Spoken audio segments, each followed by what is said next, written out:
Well, the newest Nintendo Switch Online update is now officially live. That means you can update your Game Boy Advance emulator app and hop straight into Pokemon Mystery Dungeon Red Rescue Team, as you can see the following post that went up late last night from Nintendo of America, which reads, "What if you woke up one day and you were a Pokemon? Your adventure begins in Pokemon Mystery Dungeon Red Rescue Team, available now for Nintendo Switch Online Plus Expansion Pack members." Now, not only are we going to jump into this game, and I want to share some of my early gameplay impressions, as this is one I don't have very much hands-on experience with, but we also have to have a broad conversation on whether or not Nintendo's ever going to bring the mainline Pokemon games to Nintendo Switch Online, because of course back in the virtual console days we did have some of those playable, and yet 6 full years into Nintendo Switch Online being a paid subscription service now, we have yet to officially see them hit the Nintendo Switch platform. So I want to tackle that conversation and a new update pattern that Nintendo has somewhat consistently been sticking to for NSO updates month in and month out at this point, which also leads me to believe we should be getting some kind of base tier update coming soon. So we'll get on the same page with all of that. Before we do, make sure you like, subscribe, and turn on your bell notification to join Sunbro Nation if you're new here. And with that, we'll hop right over to some Pokemon Mystery Dungeon gameplay. So we are starting off at Thunderwave Cave right after the kind of very early intro of the game, where you do have to go through a personality test to actually get the Pokemon you want. I'm sure there's guides online you can look up exactly how to answer those in order to get the Pokemon you want. I was very happy I got Charmander to start out, so we're rolling with him. But you can kind of see like the live combat. Now you can actually just pull up a menu system as well, but it is different because now this Pokemon like actually wants to run from us and things, and you can go through and chase them, but they're able to kind of get away unless if you're able to corner them. There is some strategy that goes into this that I don't deeply understand at all, so I'm very new to the Mystery Dungeon games, all things considered, but still, you know, fun nonetheless. And then you also do have some options, like you don't have to just do the assigned attack that's on your attack button.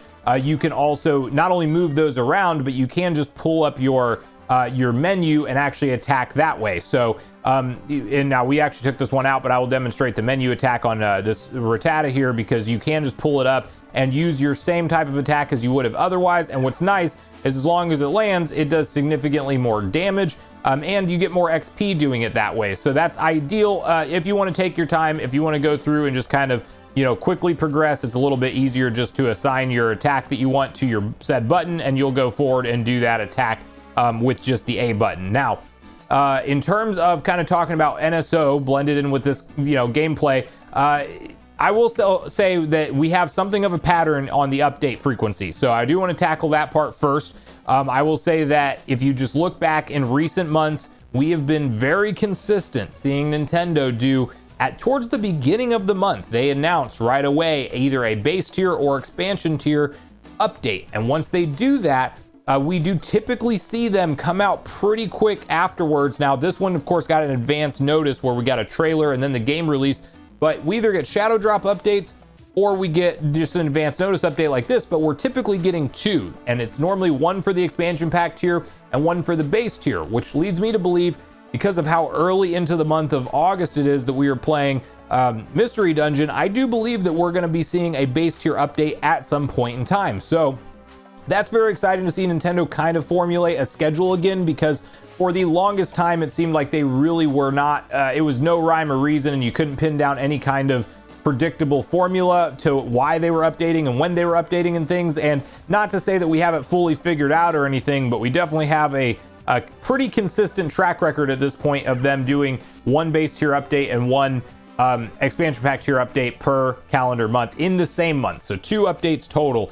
Sometimes they're better than others, sometimes they're better games than others, but I do like to see the Game Boy Advance library built out. I also think that N64 is being sorely forgotten at this point in time, and that it's time for Smash Bros 64, and it's time for, you know, Donkey Kong 64 and Diddy Kong Racing, and like all the obvious, you know, first party Nintendo picks. Obviously some of those are rare, like the Diddy Kong Racing and Donkey Kong 64, but you know, Banjo-Tooie, like there's still plenty. They brought over plenty of rare games. They're missing some currently, and I do hope we get them soon.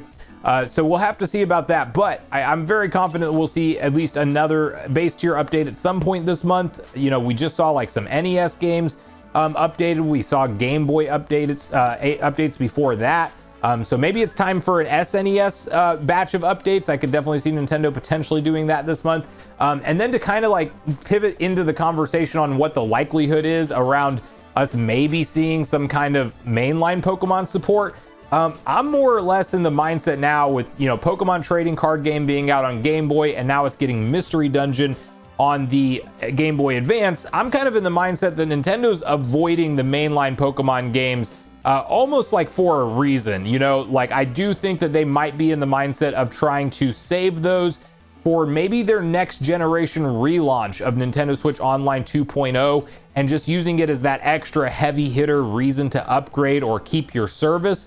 And I could definitely see a world where Nintendo and Game Freak and Pokemon Company are, strategically not going heavy into the mainline Pokemon games at all during this generation of NSO, because they want that in their back pocket as a reason for people to get the expansion pack tier or keep their subscription service and transfer it over to the next console once that does indeed come out. So hard to say what's going on there for sure. Obviously, Pokemon Company and Game Freak make a ton of money off of re-releasing those, and that also plays into the decision of not having them like easily playable in their original forms, because they know that there's a certain percentage of people out there that would probably, not be as enticed to go pick up, let's say if they do a gold and silver remake next in a Let's Go style, maybe they're not quite as enticed to go pick that up if there was something like gold and silver readily playable as part of the Game Boy library. Now, that's not how I would feel about it. I would pick up both, but I could definitely see, the mindset around that. And I do think that that's some of what might be playing into the delay or just the ultimate, just us not knowing really if to expect mainline Pokemon games on the main console or not. And so it is hard to tell at this point how that's all going to go down. But I do think there's definitely a shot. It's a never say never. I do think that because we've seen them, over the course of the virtual console library of games, I think there's a high likelihood that we could see them on Nintendo Switch Online, but it may indeed be one of those things that takes just a little bit longer than you want it to. So we're getting absolutely wrecked here by I forgot that just how bad Voltorb can mess you up and get you paralyzed, but I think it's going to restart. Like we're going to have to go into that same dungeon if I'm not mistaken. So we'll take the L on that one and kind of work our way back through there. But the idea and the goal at the end of it is just that you're going to need to get to the end of your dungeon and you're going to need to rescue a Pokemon to recruit them to your team. I don't know entirely how it progresses. I believe that like once you recruit them to your team, you're probably able to take them out as a Pokemon and actually traverse with them and everything. But nonetheless, this is a nice addition, but I know the big elephant in the room is that everybody wants to see, your red and blue and gold and silver and your ruby and sapphire and emerald. We need to get all the kind of, the first 3 handheld generations of Pokemon games, I think should be more easily playable on Nintendo Switch Online. It's sad that they're not at this point in time. And it's really just going to come down to Nintendo and the Pokemon Company on when they want to hold those back for. And I would be willing to bet just some speculation that there's some world of it. There's some chance that, that they're purposely holding those back for something like the launch of their version 2.0 of Nintendo Switch Online, which I do think is going to be a substantial upgrade. I think we're going to finally see things like voice chat included. I think we're going to have a lot of those just basic quality of life features that you kind of expect to see. Where you can message friends and invite them straight into games more seamlessly, and especially just having like on-system voice chat would be like a huge thing. You're not going through a stinking phone app in 2024 to be able to talk to friends while gaming. Like it makes zero sense, and I think Nintendo knows that, but I think that they are going to kind of like take their sweet time doing these updates. So the idea of a subscription service is to keep you to pay long term, so they don't want to front load all the features and give you everything you want up front, because they want you to stay a subscriber for month in and month out while they continue to build out and update the service. But I would love to hear from you guys in the comments down below if you think we have any kind of shot of getting a mainline Pokemon game on the next gen hardware anytime soon, or if you think that that's something that maybe we'll even see before the launch of the next gen console, and we will indeed see some support towards the end of this generation's console. Like is that maybe what Nintendo leans into for their next Nintendo Direct announcement, if we have like a September Direct, and maybe this, you know, mystery dungeon is just kind of getting us ready for that? Or do you think more likely, like, all the mainline Pokemon games are, we're going to be lucky to kind of get them at all if we do get them, you know, period? So yeah, I can see kind of both sides of the argument there. I do think because of the virtual console support, there's at least a somewhat of a solid shot to see them brought over, but I also understand it's not a guarantee. So also let me know how you're feeling about the update frequency recently, because I definitely feel, as somebody who's really been kind of in tune with these NSO updates, like legitimately talking about each one of them in a video when they happen, I will say that Nintendo has gotten significantly better with updates in more recent months than they have in the past. But are you personally happy with it, or is it something that you feel like they still need to maybe step it up a little bit more than they are right now? So make sure you share all your thoughts and feelings in the comments down below before you leave the video, regardless if we agree or disagree. Also make sure you like, subscribe, turn on your notification bell. And with that, I've been Sunbro, you've been Nation. Thanks so much for watching, and I'll see you guys in the next video.